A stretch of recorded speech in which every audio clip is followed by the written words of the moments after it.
오늘 은혜 받을 하나님의 말씀은 시편 62편 5절입니다. 시편 62편 5절 말씀. 나의 영혼아 잠잠히 하나님만 바라라. 대저 나의 소망이 저로 쫓아 나는도다. 아멘. 오늘 은혜 받을 하나님의 말씀의 제목은 하나님만 바라라입니다. 이제 2022년 첫 주일이 오늘 다가왔지요. 2022년에 교회의 표어는 하나님만 바라라 라고 정했습니다. 이제 우리 세상에 돌아가는 것을 보면 너무나도 우리가 미약한 존재, 정말 우리가 어찌할 수 없는 상황들이 너무나 많이 벌어지고 있어요. 자, 그럴 때 과연 믿는 성도들은 어떻게 살아야 되나 하는 것을 바라보면 성경에 말해요. 하나님만 바라라. 오직 하나님만 바라보라. 이렇게 말합니다. 자, 우리가 이러한 것을 보면서 정말 이 시편 기자, 여기서는 다윗의 시입니다. 여기 보면 다윗의 시 영장으로 여두둔의 법칙을 의지하여 한 노래, 그렇게 나오죠. 즉 다윗의 시인데, 다윗은 정말 그 인생을 보면 너무나도 어려운 시절, 파란만장한 정말 산전수전 다 겪은 그러한 훌륭한 왕이었다, 이렇게 볼 수 있어요. 정말 양치는 목자로서 왕의 자리에 이르렀고, 또한 뭡니까? 그는 자기를 죽이려고 하는 사울왕의 충성에 충성을 다한 그러한 충성된 신하였는데, 자기는 한때는 부하들의 배반을 받고 자기 아들 압살롬이라는 그 왕자가 반란을 일으켜서 정말 도망 다녀야 하는 어려운 시기를 보낸 그러한 왕이었습니다.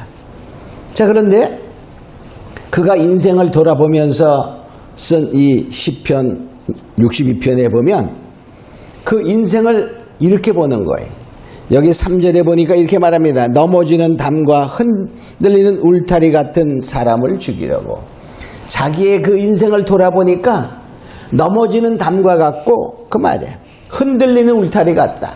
그럼 누가 붙들지 않으면 어떻게 되는 거예요? 무너지고 정말 넘어지는 그러한 상황의 인생길이다라는 것을 보게 됩니다. 그럴 때 그는 깨달았어요. 어떻게 하는 거냐? 잠잠히 하나님을 바라보는 것이다 라는 것을 깨닫고 이 글을 썼다, 이렇게 볼 수 있어요. 자, 그러면은 바로 우리가 어떻게, 첫 번째 어떻게 하나님만을 바라보아야 하는가를 생각해 보면, 여기 보니까 이렇게 말해줘. 내 영혼아 잠잠히 하나님만 바라라. 잠잠히 하나님을 바라봐야 돼. 잠잠히 바란다는 말은 무엇입니까? 자, 우리가 떠든 아이 보고 잠잠해, 이렇게 말해요. 쉽게 말하면 말하지 말라, 그 말이에요. 침묵하라, 그런 뜻이죠. 또 뭡니까? 우리는 무엇이 있으면 변명하려고 하고 막 그래요. 변명하지 말라, 그런 말이에요. 즉 가만히 있어, 그런 말이죠. 따지지 마, 그런 말이에요. 우리 뭐 상황이 어떠니 어쩔 수 없었어, 뭐 이런 말하지 말고 그냥 잠잠히 하나님이 무엇라고 말씀하시는가? 하나님의 뜻이 어디에 있는가? 잠잠히 기다리는 그러한 행동을 하라, 그런 말이에요. 즉 가만히 있어, 그런 말이에요. 시편 46편 10절에도 보면 너희는 가만히 있어 내가 하나님됨을 알지어다. 그래서 우리가 가만히 있어서 하나님을 가만히 바라보며 기다리면 거기에서 하나님이 하나님 되심을 알고 하나님의 역사하심을 맛보게 된다, 그런 말이에요. 우리 출애굽기 14장에 보면 이스라엘 백성들이 이제 애굽에서 나왔어요. 그게 이제 광야로 왔어. 근데 뒤에서 애굽의 왕이, 바로 왕이 막 용사들을 데리고 쫓아옵니다. 도망가려고 해보니까 앞에는 홍해가 놓여 있어요. 자, 백성들은 뭐합니까? 원망합니다. 우리를 여기서 죽이려고 하냐? 막 정말 죽을 것 같아. 그냥 있으면 애국 군대에 죽지. 앞으로 가면 물에 빠져 죽지. 자, 그런 상황이 되었을 때 하나님의 말씀이 모세에게 옵니다. 가만히 너희는 있어. 이렇게 말해. 출애굽기 14장 13절로 14절에 보면 모세가 백성에게 이르되 너희는 두려워 말고 가만히 서서 여호와께서 오늘날 너희를 위하여 행하시는 구원을 보라. 이렇게 말했어. 하나님이 어떻게 하시는 것을 보라. 이렇게 말해. 가만히 있어. 또 14절에 이렇게 말합니다. 여호와께서 너희를 위하여 싸우시리니 너희는 가만히 있을지어다. 하나님 너희가 가만히 있으며 하나님을 바라보면 하나님이 애국 군대와 싸우신다. 너희는 원망하지 마, 두려워하지 마, 비판하지 마, 불평하지 마 하며 그 말씀을 따라 결과적으로 어떻게 했어요? 애국 군대를 다 그 홍해 속에 빠뜨려 죽이는 하나님의 역사가 있었다는 것입니다. 그러니까 바로 우리가 해결할 수 없는 위기, 어쩔 수 없는 상황, 그렇게 되었을 때 우린 뭐냐? 주님을 바라보는 자가 되면 하나님의 역사하심을 깨달아되고 과연 하나님이었어 라고 알게 된다는 것입니다. 자, 그럼 크게 두 번째로 어떻게 하는 것이 하나님만 바라는 것인가? 어떻게 하는 것이 하나님을 바라는 것인가? 즉 무엇이 하나님을 바라는 것인가? 이 말입니다. 첫 번째로 하나님을 의지하고 맡기며 사는 것입니다. 여기 8절에 보니까 이렇게 말하고 있어요. 백성들아 시시로 저를 의지하고, 그래서 백성들아 시시로 말은 때마다, 그랬더니 때마다 시시로 때마다 그 말은 항상 그 말이에요. 항상 하나님을 의지하고 그 말이에요. 시편 37편 5절에도 보면 너의 길을 여호와께 맡겨라.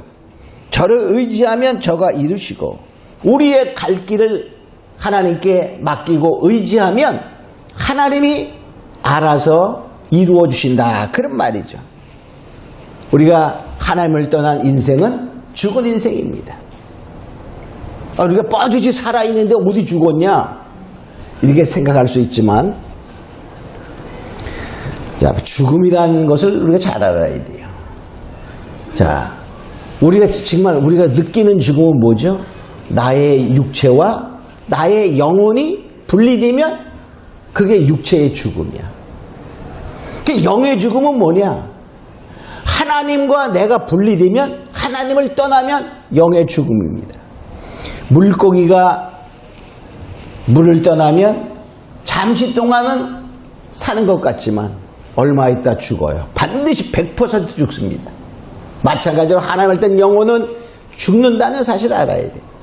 그래서 죽음에는, 육체의 죽음은 영혼과 육이 분리되는 것이요, 영의 죽음은 하나님과 분리되는 것이요, 또 한 가지 죽음은 둘째 사망이 있어요. 그는 바로 육체와 영혼이 분리된 후에 영원한 불못에 영혼이 들어간 것을 둘째 사망이다, 이렇게 말하고 있습니다. 성경에서 말하는 죽음은 그 세 가지가 있는 것이죠. 자, 그래서 바로 우리는 뭐냐? 이렇게 하나님을 의지해야 돼요. 하나님을 의지하지 아니하고 우리가 세워가는 집은 다 헛것이다, 이렇게 말하고 있습니다. 시편 127편 1절에 보면 여호와께서 집을 세우지 아니하시면 세우는 자의 수고가 헛되며 여호와께서 성을 지키지 아니하시면 파수꾼의 경성함이 허사로다. 그러니까 하나님과 함께하지 않은 인생에 이루어놓는 업적은 다 헛것과 똑같다, 그런 말이에요. 왜냐하면 세상에 어떠한 위대한 업적 같은 것도, 세력도, 권세도 다 하나님 앞에서는 가벼운 입김과 같다 그랬어요. 여러분, 겨울철에 추우면 밖에 나가면 후 하면 뭐가 나오죠? 입김이 나와. 근데 그 입김은 잠시 후면 사라집니다. 마찬가지로 이 세상에 어떠한 힘과 능과 무엇인가 이룬 것 같아도 하나님 앞에서는 하나의 입김과 같다, 이렇게 말해요. 여기 9절에 봅니다. 시편 62편 9절에 보면 진실로 천한 자도 헛되고 높은 자도 거짓되니 저울에 달면 들려 입김보다 경하니이다. 자, 우리의 입김보다 가벼운 것이 세상의 일들이다. 이렇게 말하고 있어요. 띠가 없었습니까? 다 소용없는 거예요. 다 헛된 것이야.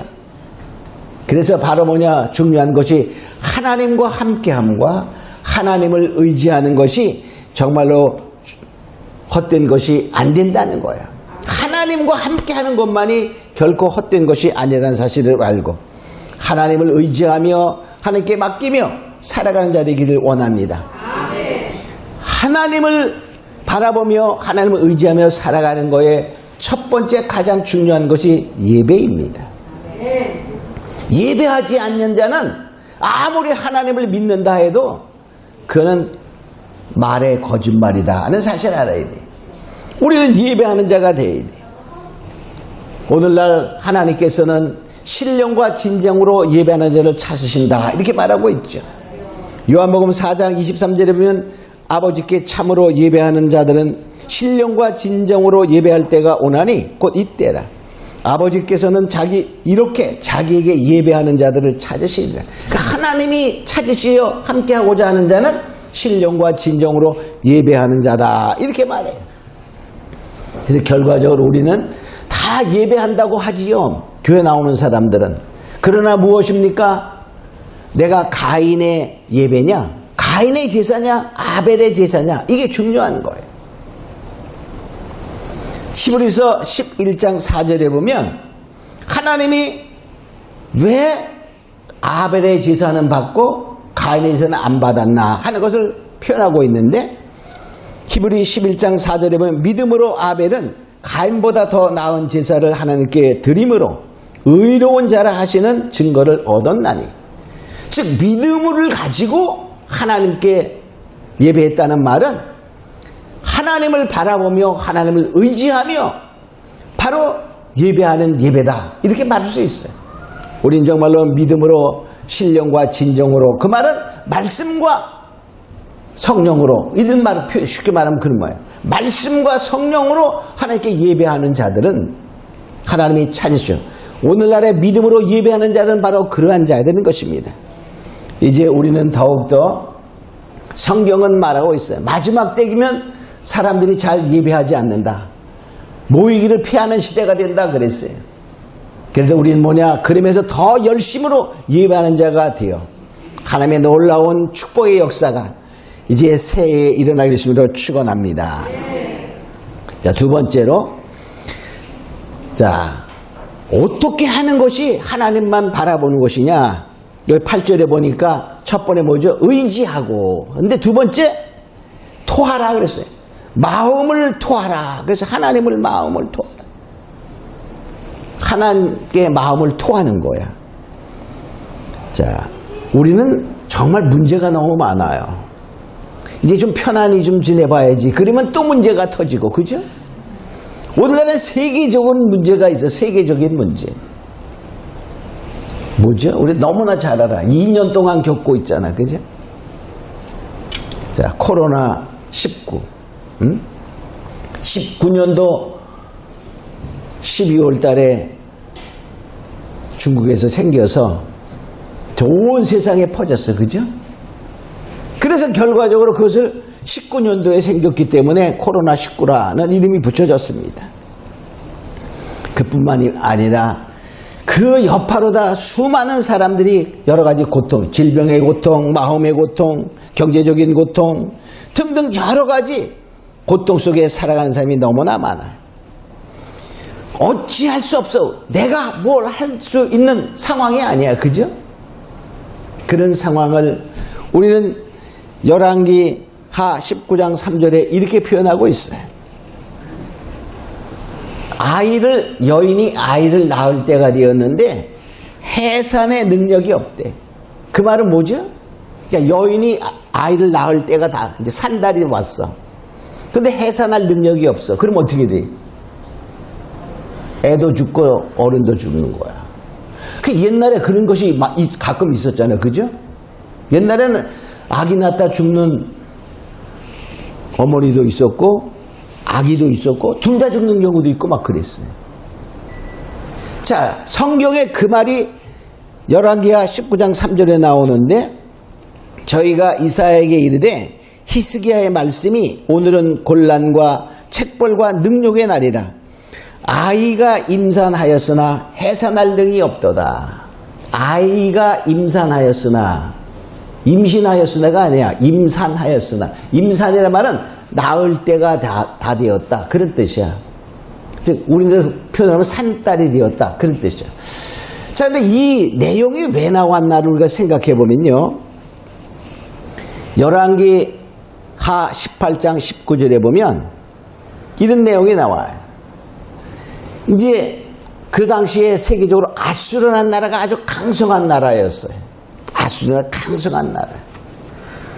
그 주위에 전 세계를 통일하는 거야. 이제 히스기야 왕 때 아수르가 쳐들어왔는데 벌써 사마리아, 즉 북이스라엘은 망했어요. 7년 전에 망했어. 아수르에게 전멸당해서 이제 나라가 없어졌어요. 쳐들어오는데 그 유다의 여러 성들이 그대로 파괴되는 거야. 침공하면 몰락, 침공하면 파괴.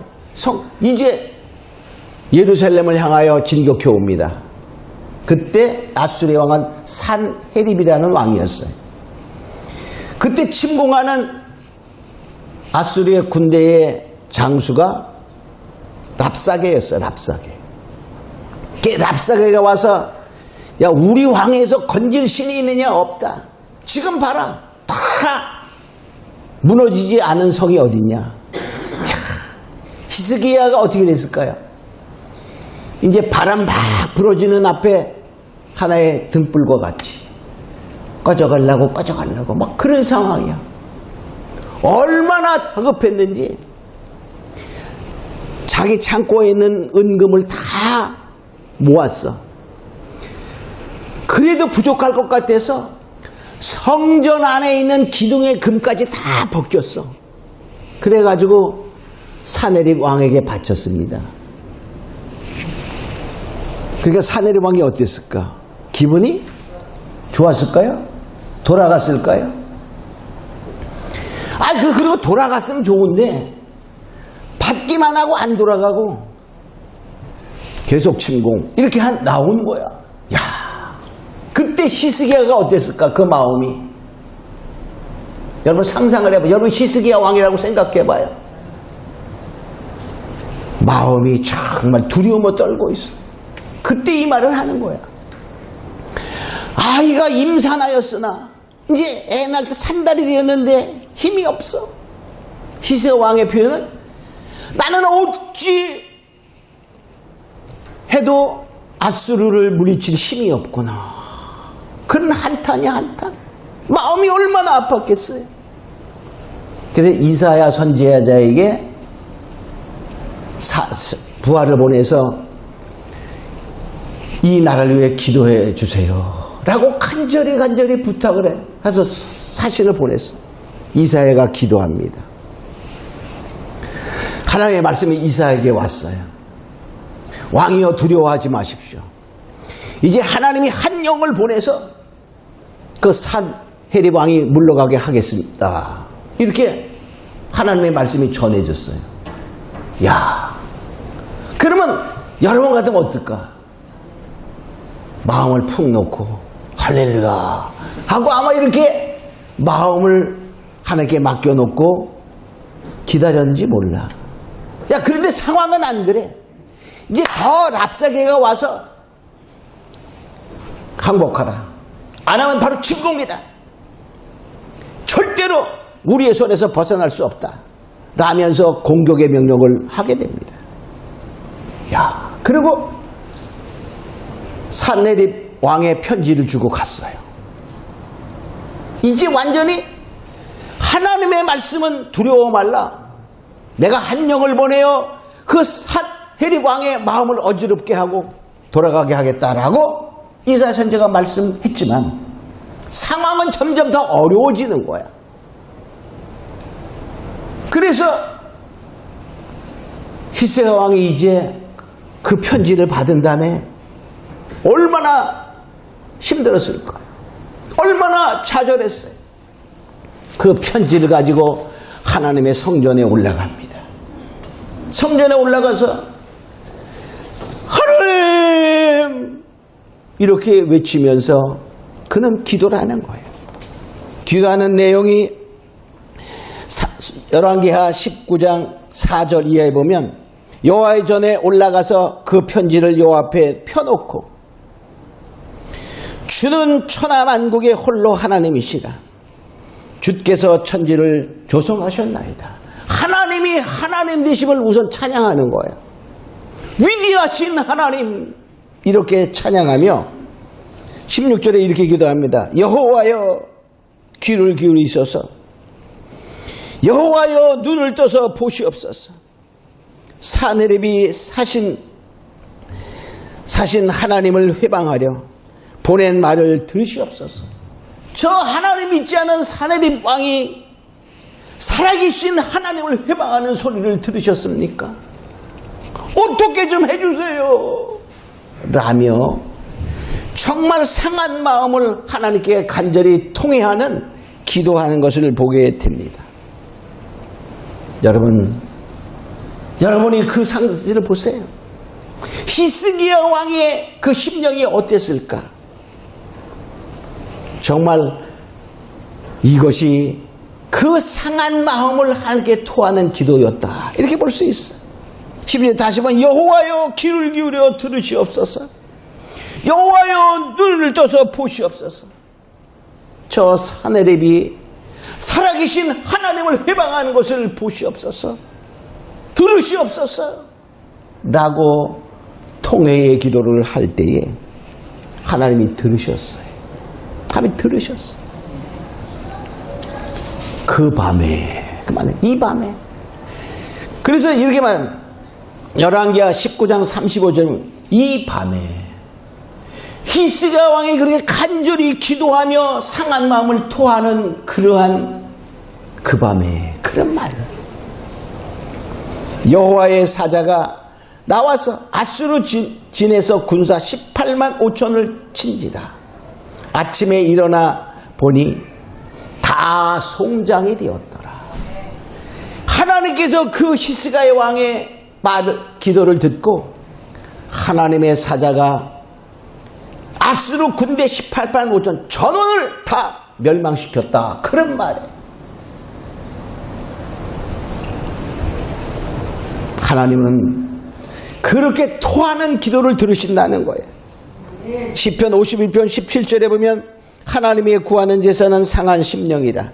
하나님이여 상하고 통회하는 마음을 주께서 멸시치 아니하시리이다. 하나님은 그렇게 기도하는 것을 반드시 들으신다는 사실을 기억하고 우리도 하나님께 마음을 토하는 자가 되게 되시기를 축원합니다. 그래서 우리가 하나님께 맡기면 하나님이 역사하시는 거예요. 그래서 우리는 그 하나님의 말씀이 오면요, 말씀이 어떠한 상황의 현실보다 더 능력 있음을 우리가 믿고 염려하지 말고 기도하는 자들이 되기를 축원합니다. 빌립보서 4장 6절에 보면 아무것도 염려하지 말고 오직 모든 일에 기도와 간구로 너희 구할 것을 하나님께 아뢰라. 우리가 염려하지 말고 기도하는 자가 되어 승리하는 자 되기를 원합니다. 때로는 우리가 하나님께서 나에게 역사하지 아니할 것 같은 그런 상황도 있어요. 그러나 우리는 기도를 놓지 않는 자가 되어야 된다는 거예요. 2차 세계대전 때 독일의 그 나치스들이 유대인들을 600만이나 죽였다 하는 것은 우리가 다 아는 사실이에요. 그죠?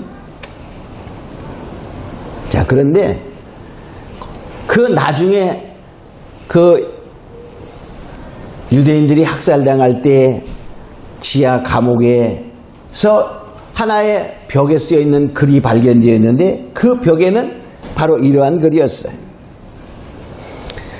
자, 지하 감옥 속이니까 캄캄했겠죠?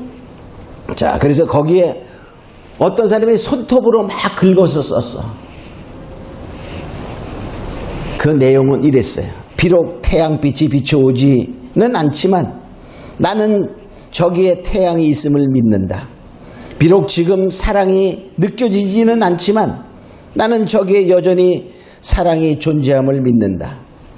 비록 지금 하나님께서 침묵하고 계시지만 나는 하나님의 살아계심을 믿는다. 그런 글이 있었어. 우린 때로는 내가 기도할 때 하나님이 잠잠하셔서 응답하지 아니하시는 것 같이 느껴질 때도 있지만 하나님 분명히 살아계십니다. 바로 하나님은 우리에게 토하는 기도, 할렐루야, 하나님을 의지하며 토하는 기도를 들으신다는 거예요. 하나님을 바라보면 역사하신다는 거예요. 그럼 잠잠하실 때, 하나님이 잠잠하실 것 때는 반드시 거기에 다른 문제가 있다는 사실을 기억하고 우리가 더욱더 주님께 정말 진정으로 내 마음을 회개하고 자복하는 마음 가운데 하나님을 바라보며 의지하며 기도하면 바로 히스기야의 기도를 들으신 하나님은 어제나 오늘나 영원토록 동일하신 주님의 능력은 오늘도 우리의 기도를 들으시고 역사하시는 것을 기억하고 우리는 이제 정말 너무나 이 세계적인 어려운 가운데 있지만 이 코로나19라는 것도 정말 하나님께는 무엇과 같다? 하나의 입김과 보다 가볍다, 그 말이에요. 하나님이 불면 그냥 사라지는 거예요. 우리가 이것을 알고 더욱더 주님 안에 정말 하나님만 바라보며 우리의 상한 심령이 있다면 그것을 주님께 토하고 주님을 의지하여 반드시 이제 2022년은 새로운 역사가 우리 한 가정마다 우리에게 다 이루어지는 놀라운 축복의 시간이 되기를 주로 축원합니다. 우리가 다 같이 하나님을 바라보겠습니다 라는 마음으로 잠깐 기도합니다. 고마우리 하신 아버지 하나님 감사합니다. 이제 우리는 2022년은 반드시 하나님만 바라보며 정말로 잠잠히 하나님을 바라보는 가운데 주를 의지하고 마음을 통함으로 말미암아 하나님의 역사함을 맛보면 축복의 정말로 새해가 이루어지며 축복의 22년이 되기를 믿는 믿음으로 나아가는 자들이 다 되게 하옵소서. 감사하고 믿사오며 예수님의 이름으로 기도합니다. 아멘.